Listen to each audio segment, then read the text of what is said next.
Hello and welcome to my watch reviews. Well, could this be one of the best San Martin watches that I have ever seen to date? Well, in this video, we're going to find out. This is the latest version of the SN0116-G. This was created last year in 2023 with a teal dial especially. I think it was a really big seller at the time. And now they've come back with another couple of variations and a few tweaks, and I'm privileged to have this one in front of me, and it really is to my taste. This one, I like the color combinations, I like the sizing, I like the whole aesthetic of it. But of course, in my reviews, we're going to get up close and personal. We're going to be looking for any mistakes, mishaps and things. So it's going on the microscope as well as it's going to be scrutinized on the Timegrapher. So please stay tuned. Let's start the review. This San Martin's really caught my eye. I think it's got something to do with that brown and black bezel with gold numbers. It's got gold hands, gold indices. It just seems to work really well along with that beads of rice bracelet. Almost a vintage vibe with the beads of rice for me personally. Now this is also supposed to be San Martin's own design, and if this is the sort of thing that they can make without having to copy anything from anyone else, then it gets a massive 10 out of 10 because I really do like this. Let's get close up on the dial. Here we are a little bit closer, although we'll be going closer still later in the video, and you can see there's a lot of detail on this dial. Yet to me, it doesn't look cluttered. It actually looks quite symmetrical. I love a date at 6. I think if it's a day date, it needs to be at 3, but a date 6 is a nice place to be. There is the applied San Martin logo there at 12 o'clock, which is a love-hate thing. Personally, I love it, but I understand why some people don't. But it's then looking at more detail like you can see here. You've got a minute track on the dial, which has actually got half-second increments there as well. But you've also got a chapter ring, which is marking the minutes all the way around to 60 in that sort of creamy colour, which goes lovely with the brown bezel and the gold hands and the gold indices. The indices are applied, which gives the dial a little bit of depth and interest. And of course, they're going to be filled with lume, which will give you a better, brighter lume as a result. The watch is yet another GMT. Now, me in the UK, we only have one time zone, so I only use a GMT on the rare occasions I leave the country. But I appreciate that a lot of people like this function, and there's no harm in having a watch with it on. It just seems to be slightly overdone to me. Every other watch seems to be a GMT at the moment, and I wish we could bring back something like a moon phase. That would be really interesting to see. Here's the lume shot. Now it's a degradation test over 15 minutes. It's a BGW9. You've got that blue haze. There is no lume on the second hand, which I know will disappoint some people. There is lume on the GMT hand, as you can see, but there is no lume on that bezel. And if you've got the bezel set to a different time zone where it's not set at 24 and 12, then you have no real idea of seeing that, certainly in very low light conditions. But here we go. We're closer and closer now to the end of the lume deg. It does all right. It's not the brightest one in the world, but it'll serve you just fine. Here is the bezel. The insert is aluminium as opposed to the ceramic. It's got a lovely coined edge. It is a 24-click bezel, bidirectional. It's got a lovely feel to it, nice and firm, hardly any backlash. Now, I know some people might prefer the ceramic. I like this because it's a matte colour, so it's not too reflective. As with just about every San Martin I've seen, and that has been quite a few, the case finishing and the finishing in general is really, really nice. And this one's absolutely exceptional. Again, you've got lovely brushed finishing, nice bevel to the case there. It's high polished. The high polished beads of rice on the bracelet is again brilliant. The gaps on the end links are getting tighter and tighter, which is again just superb. This one, as you can see, has got drilled lugs as well. I know some people do like that feature. Yeah, their case finishing is just brilliant. You're not going to be disappointed at all. Let's have a little bit of a closer look at the bracelet. As you can see here, finished again really well. Like I say, high polished. The links are all nice and tight as well. And now you've got that quite a large clasp. It's the on-the-fly adjustment clasp, but they now seem to be putting on all the models. It is really useful. I've been finding that very useful as my wrist changes sizes ever so slightly. If you actually turn the bracelet over as well, even the inside is now finished really well, and that just adds to the comfort. You're not going to find the sharp edges that some people used to complain about on San Martin's years ago. Yeah, attention to detail is getting better and better. That is, of course, till you get to the case back, which is nicely machined, and this one is easier to take off because you've got those slots on it, but it's still very, very sterile. I'd still like to see, for instance, SN0116, put the model number on there, put San Martin, put something on the case back at least, please. And now here at the side profiles, you can kind of see they're trying to make it look a little bit slender. And to be honest with you, it does work because the case back sinks into your wrist a little bit and does make it sit lower. The sapphire crystal appears in this angle, at least, to be protruding very high. I can assure you it isn't really. And at the same time, having it protruding a little bit high anyway does protect your bezel from bangs and knocks and dings and such like. So yeah, I think it's done nicely. Okay, let's size this one up. 39.4 diameter. The bezel doesn't overhang on this one. Thickness 12.4, 12.3. That's pretty decent. Lug to lug 47.3.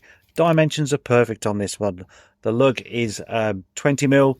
Bracelet is tapering from 20 down to 16. So what does that look like on my 7-inch or 18 centimeters wrist? Well, there is the on the fly clasp, which is quite large.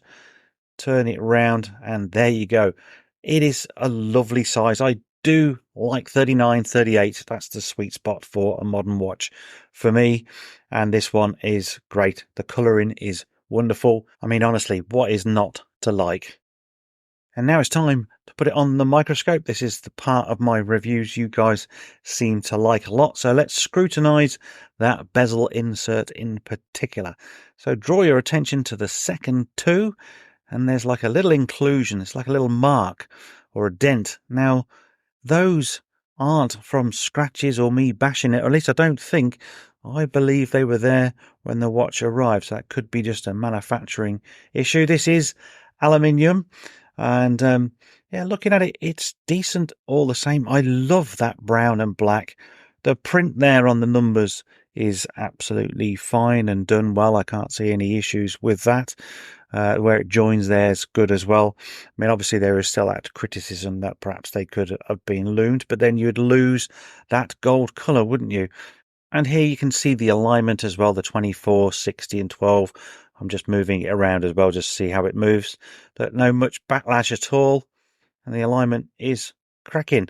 Right, let's get a lot closer. Okay, the watch is now out of its case. Draw your attention to those.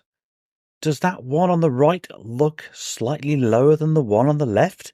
It does to me. And you can't really see that with the naked eye, but now I've seen it on the microscope, I will never not see that. So that is a big downgrade, really, or a big down mark. Again, looking at the batons to see if we can see anything else. Again, those prints, that minute track is lovely, isn't it? Let's face it. And I do like the chaptering print as well. I'm not seeing any other issues. Are you? If you are, of course, leave your comments down below. If you're down below, please hit the like button. It's really important in this video, and I'd love you to do it now. Of course, if you're new to the channel, consider subscribing to see more up close and personal videos. Trying to get focused in now on the hands as well. All these hands are just pressed out of plate, I guess, some very thin plate. And these ones have been done very well. There's no scratches that I can see. Certainly at this power of magnification. Lume on that GMT hand looks fine, doesn't it? So shall we go just that little bit closer again? here we are closer still. It's about as close as I dare get at the moment. And again, everything's looking good. Print is still nice, clear. It's not blurred or anything like that at the edges. Hands, I think the hands are very good actually. They're not being scratched. Sometimes they've got little marks on them. There's the logo. Of course, that's the elephant in the room, isn't it? You can quite clearly see that one of those is longer than the other, which is a real shame. And here's the movement, the NH34 GMT by Seiko. Once you've seen one, you've seen them all. I do work on a lot of different watch movements on my main channel. That's my focus, is watchmaking.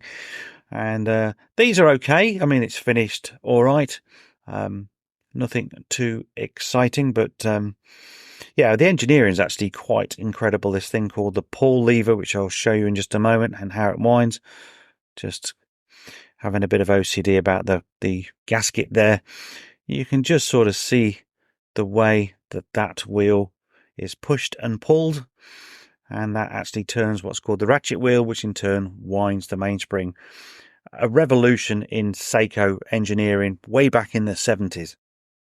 And the final test, of course, is the watch on the Timegrapher, and I will test this in all different positions because that's the best way, that's the proper way to test a watch. And here we go with dial up, and the accuracy is phenomenal, isn't it? It's plus a second a day with just about acceptable beat error at 0.2. If you don't know what a beat error is, think of a tick and a tock. It's the timing of the tick and the tock, how accurate they are in synchronization to each other, basically. So a millisecond here would add up over thousands and tens of thousands of ticks, I guess.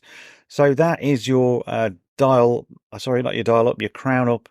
And now we're going to go to crown down. These tend to be the most stressful positions. You're just trying to look to make sure the line isn't moving too much. We can see that the rate has increased a little bit, but at plus 13 seconds, that's great. A watch that's running slightly quick like this one, as it degrades over the next 5 or 6 years, it will tend to slow a little bit, and that will still be keeping very accurate time until it's time to either service the movement, or as these are so cheap, many of you would probably take it out, throw it away, and put another one in. The least stressful is dial down, which is where we are now. And ironically, we don't get the best reading here, but I never like having it in the Timegrapher for dial down like that. It should really be back up the other way. But out of the packet, this one is running superb. It can be a bit hit and miss with Seiko. I don't think San Martin do all that much regulation, but this one has got top marks from me. Onto the all-important price, and as you can see here, $320 US, which is around about 260 UK pounds. It's saying here that it can be $290, so there must be some savings to be had. And this isn't in one of those mega AliExpress sales where you would expect this one to be dropping even further. To note, there is also another colorway of this one. There is this blue and red one, as you can see there, and they've also made this limited edition Year of the Dragon version as well, which is based on this particular watch, but there's a completely separate listing and a completely separate price for that one. So okay, that is the price. Let's sum this video up and get my final thoughts. Well, as I've said throughout the whole of this video, I really do like this model. I'm supposed to be biased and try to keep my own opinions to one side and be objective, but I just like the look of it. I think it's really good. It's my style. And yeah, you can't really be disappointed with the San Martin. They've come so far so quickly. I mean, I've been reviewing them on this channel, my other channel, now for maybe 18 months or so. And I was impressed when they first started sending me watches. The ones they send now, like this one, they're all the same sort of money, yet they've really upped their game on their manufacturing, tolerances, finishing, designs. So this one is definitely up there with one of the best. Yes, granted, it has got that problem on the dial, which I cannot ignore. That is terrible to see. I'm hoping really that it's just on this particular one and it's not a manufacturing issue throughout them all. You will be hard pushed to see that, I think, with your eyes. But now you've watched this video, and if you go out and buy this model, you might well be looking for it. So talking of buying this model, I can't help but just say there are affiliate links down below. If you found this review useful and you want to go and buy this, then please think about using the link here. It is the way I can fund this channel. I make a small commission. It doesn't cost you any more at all. Everybody wins. So that's it for this one. I have actually got 2 more San Martins to review. I'm going to do a double video on those 2. Very interesting models as well. That should be coming up next, and then we can jump back on to some other models and different watches that I've got that I want to bring to this channel. So of course, like this video if you enjoyed it. Leave your comments below. I read every single one, and I'll try to reply to as many as I can. And if you're new to the channel and you enjoyed it, then consider subscribing, and I will see you all very soon in the next video. So bye for now.